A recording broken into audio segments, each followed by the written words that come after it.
Good morning. It is Super Billy Friday morning. Woo! Made it through a week. Oh man. So my wife found a article from the New York Times again. And oh my gosh, can they get over the fearmongering already? Omicron is gonna be so deadly. It's when they even say in the article that all the evidence is showing that it is less severe than the previous variants. Yeah. So why everyone's gonna be wiped out and it's only gonna be the unvaccinated, when they even say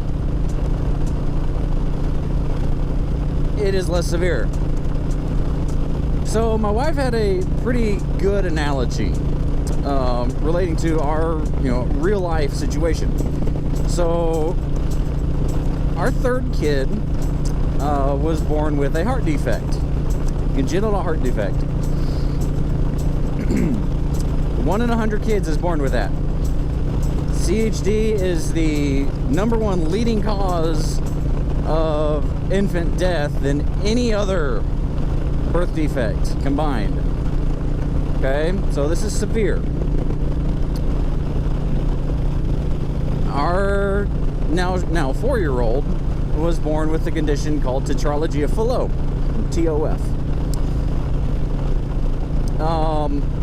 Because of that, she went through 2 open heart surgeries within her first 8 months of life.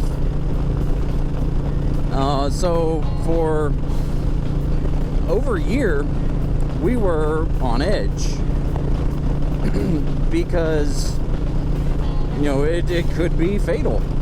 She could just stop breathing and die. And so for a year we were like this, okay? So after her final repair and after, she was took several weeks to kind of wean her off of the medicine and weekly checkups at the cardiologist, he finally said, okay, she is healing, she's doing good, she is fine. It took us, especially my wife, a long time to get over that, because we had been living in this fight or flight mode for so long. It was hard to get out of. Even a year later, she would do certain things and be like, oh, is that normal? And we'd call the doctor. So we'd take trips to the doctor, go to the hospital, and she would be fine. And that's it. I remember one time she was running like a really high fever, like 104, and we couldn't break it. So we called the pediatrician, the pediatrician on call at the hospital at night, and asked, and they said, well, give her some Tylenol. If it doesn't break in 30 minutes, bring her in. I said, okay. So we did. 30 minutes later, it didn't break, so we took her in. An hour later, it broke. So, yeah, she was fine. They tested her for the flu. This was before COVID. Okay. They tested her for the flu. It wasn't the flu. So, she was fine. But it's taken us a while to kind of get over that. And even now, she does certain things. We're like, okay, let's take a mental note of that. But we don't automatically call the doctor. So parallel that with today. You have so many people who have binged on the mainstream media, the corporate media, and how horrible COVID is, how so many people are going to die, how if you don't get the vaccine, you're going to die. That, and they've been holding on to that for so long, it's hard for them to let go. And while, yeah, it's still around, and, guess what? It's gonna be around for basically forever. But just like the flu, it's gonna keep having variants upon variants and becoming less and less severe. Just like, back in 1918 with the Spanish flu pandemic. Anyway, I think 11 million people died from that.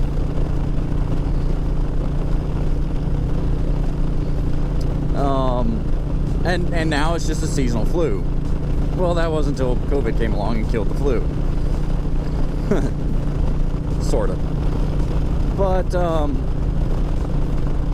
But they have watched and taken everything in from the corporate media, fed into the fear every day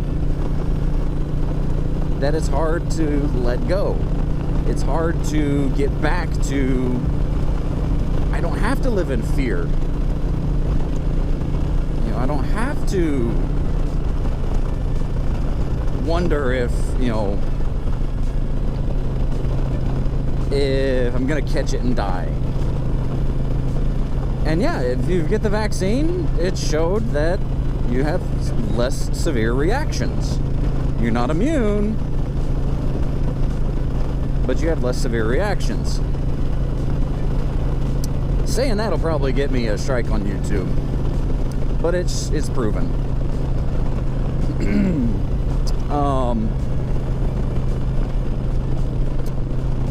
And I forget where I was going with that. Anyway, yeah, so vaccines, yeah, oh yeah. And now natural immunity is doing great. I mean, if you have natural immunity, natural antibodies, then you are much less likely to have a severe case. You may still get it, especially the other variants. However likely, or however small that chance is, you could still get it.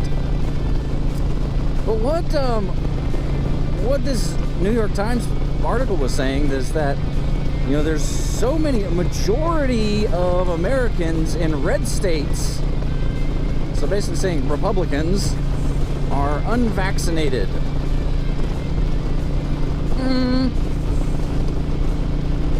I'd like to see the data on that, because I've seen some other data say no, the ones that are at risk, the elderly, really 95, 99, 98, 90 something percent vaccinated. That's great. And if the vaccine is so wonderful that it protects you,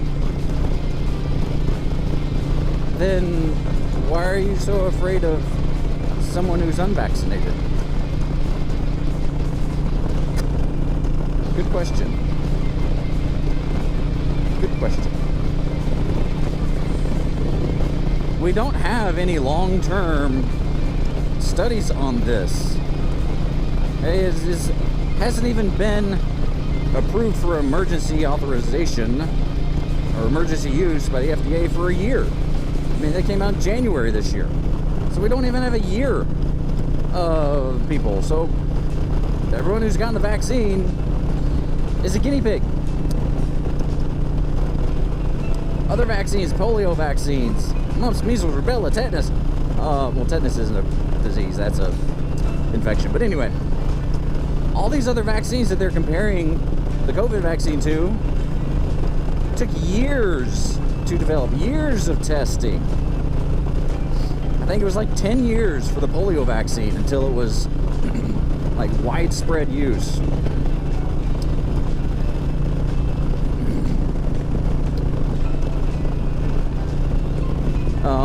The article also said that all it would take is some right-wing talking heads, like Tucker Carlson, like somebody else, or even Donald Trump, to say, get the vaccine. And people would do it. No, because they have said that. Trump has said the vaccine is safe. The article even called it the Trump vaccine. Trump's COVID vaccine.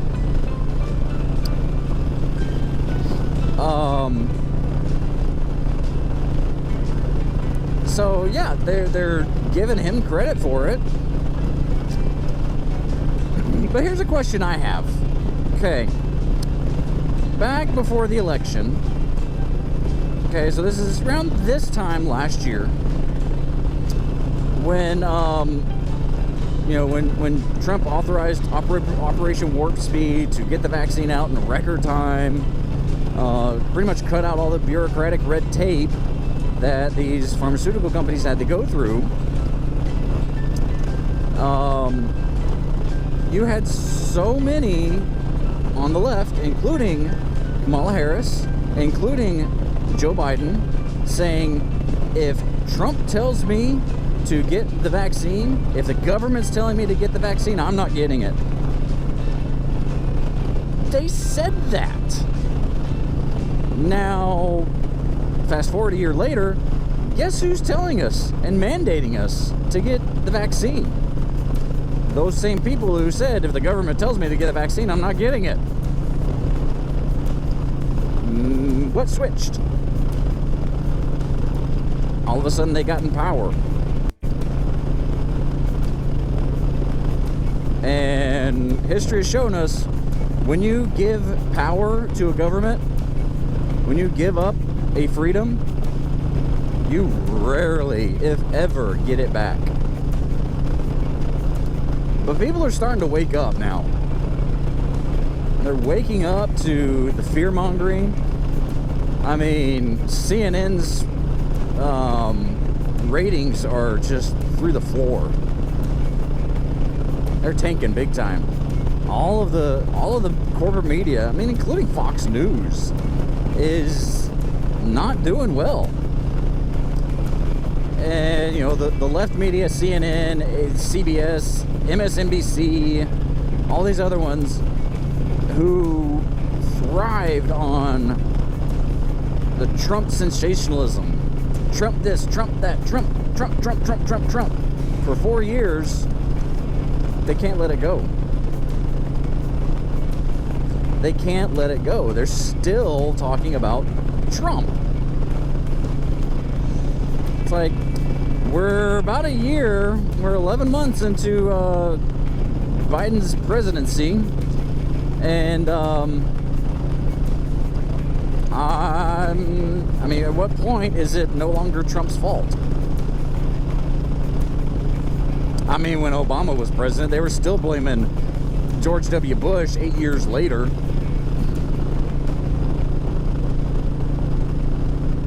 But the buck stops with you, Mr. President. What point are you going to take responsibility for something?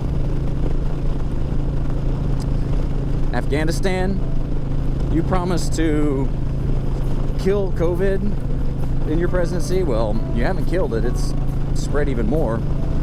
You even promised to cure cancer. You promised to cancel student debt. You promised a lot of things that you did not deliver on. One thing you did promise was you promised to undo all of the things that Trump did. Well, you did that day one, and especially at the border. I mean, look how that's going. We got around 200,000 illegal immigrants coming across the border each month. Seems like each month is a new record. You're shipping them all over the country in the middle of the night. Why? Why? I don't know. Methinks something nefarious is afoot. Man, I'm rambling, and I just don't know. And this, it's ridiculous. But again, disclaimer, YouTube.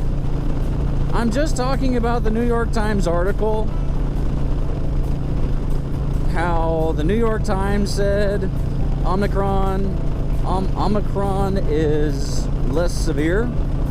How Fauci has even said it's less severe. How the director of the CDC has said it's less severe.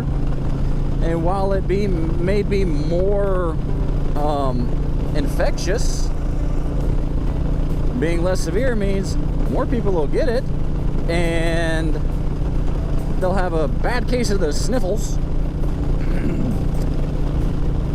and then they'll have natural immunity.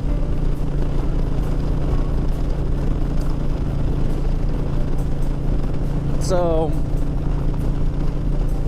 it is what it is. Personally, I'm done living in fear.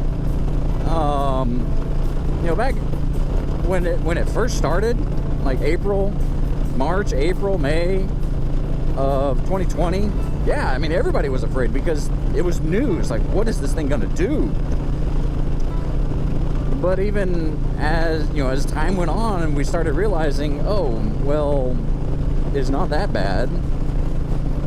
It's got like a mortality rate of like less than 1%. If you're generally healthy, then yeah, you should be fine. And if you have underlying health conditions, then take precautions. That's what we did when we had Anna. She was at risk. The common cold could have killed her, and it almost did. So what did we do? We took it upon ourselves to quarantine. When we were feeling bad, we didn't, we wore masks around here, so we were masking and sanitizing and quarantining before it was cool, before COVID made it cool. So if you're at risk, you take precautions to protect yourself. If you're otherwise healthy, wash your hands some more. Use hand sanitizer. Take your vitamins. Eat healthy. Live healthy. Build up your immune system so that if you do get it, vaccinated or not, your body will automatically be in a place to fight it off.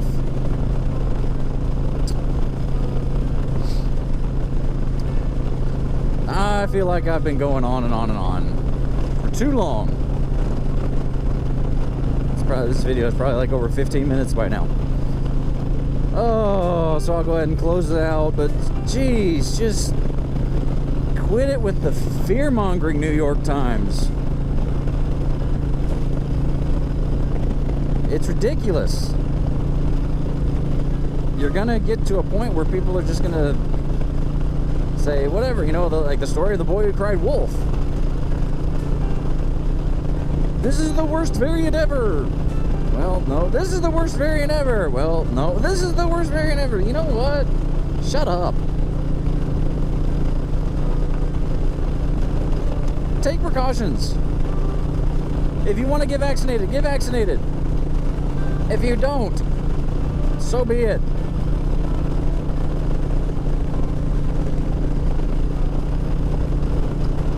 Please be excellent to each other. Tuba Billy signing out. God be with you till we meet again.